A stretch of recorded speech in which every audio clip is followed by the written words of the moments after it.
and welcome to the Resources Roadhouse. I'm Wally Graham, and today I'm joined by Chris Byrne, who's Managing Director of Legacy Minerals. Now, Chris, Legacy Minerals, of course, big portfolio out in the Lachlan Fold Belt of New South Wales.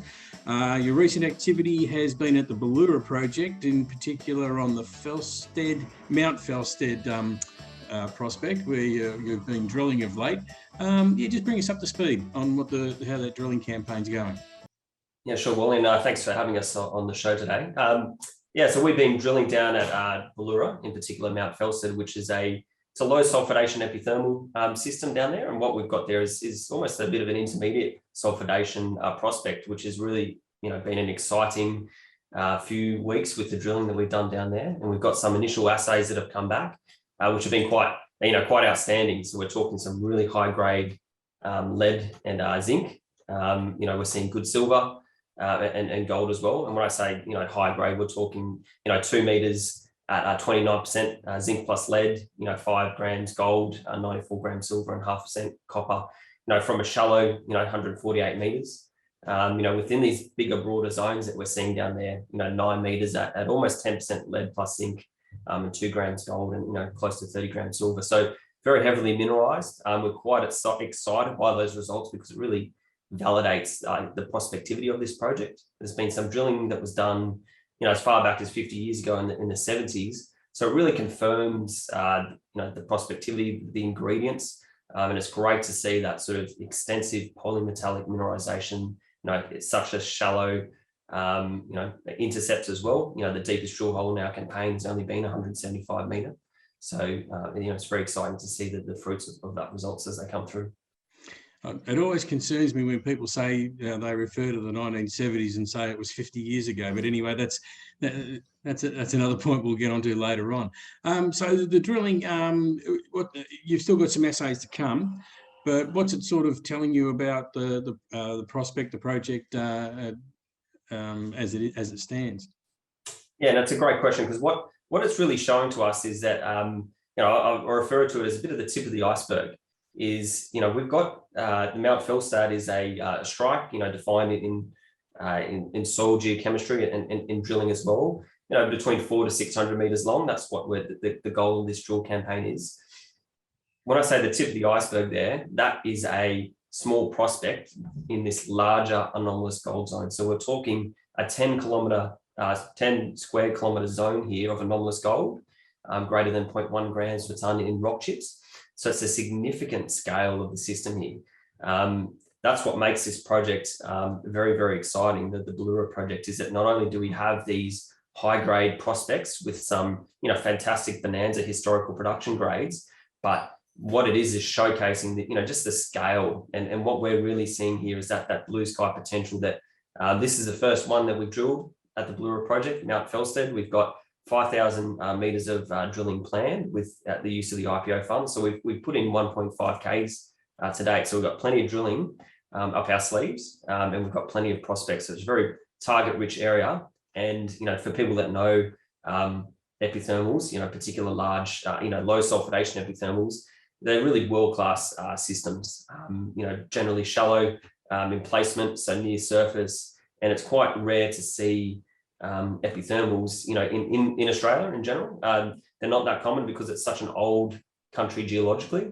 And so key to the story of Bauloora and to some of the other significant epithermal successes in New South Wales and Queensland, for example, is not only the scale, which we're seeing at Bauloora, but the preservation of the system. And we're certainly seeing the evidence that we've got a preserved epithermal system there.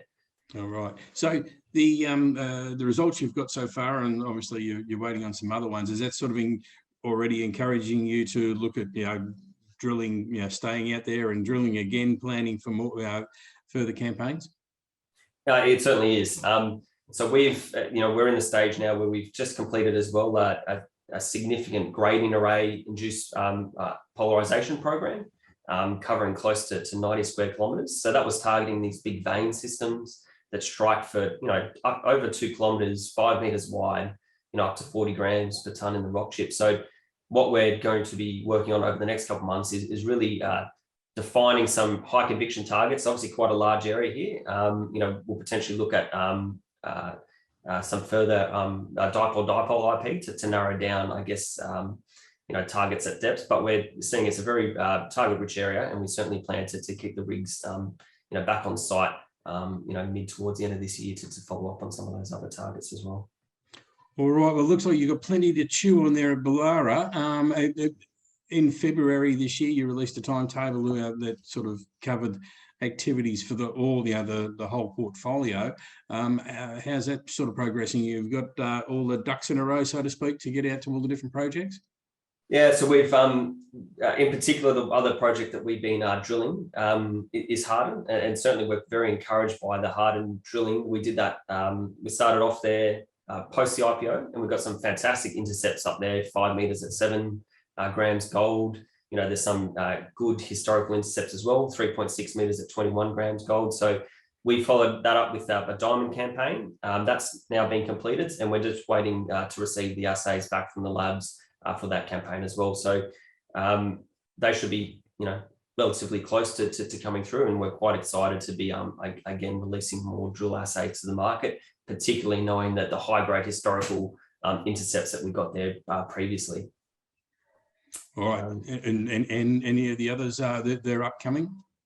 Yeah, so Rockley, we've just finished, preliminary geochem and mapping, and again, that's sort of proving itself to be another fantastic tenement. We've got significant copper mineralization across quite a large zone, again around 4 kilometers by 2. Rock chips, 0.5% copper throughout that, up to almost 5% copper. So very heavily mineralized. It's been quite exciting. There hasn't been much work done there. We're planning to follow that up with some aeromagnetics and radiometrics, but that's a really exciting, that's porphyry country. And we're seeing a lot of success by some of the neighbouring explorers, Alkane with Boda, but closer to home up Rockley is the Bushranger porphyry prospect. So we're certainly encouraged by what we're seeing there as to the potential in that tenement. And then we're also doing work on our Cobar, Central Cobar tenement. So that's systematic soil programs, following up on a lot of the work that we've done previously with aerial, geophysical surveys that were completed out there, the VTEM. So it's certainly a pretty busy time for us with the company. All right. Well, yes, as you said, a very busy time. Chris, you only listed in September last year, but you haven't wasted much time. You've been out and very busy, and you're always delivering a lot of news for everybody. So we'll wait on the final essays to come from the Bauloora drilling, and we'll wait to see what else happens out there. But until next time we get to talk, it's always a pleasure. Thanks for joining us here at the Resources Roadhouse. Thanks very much, Wally.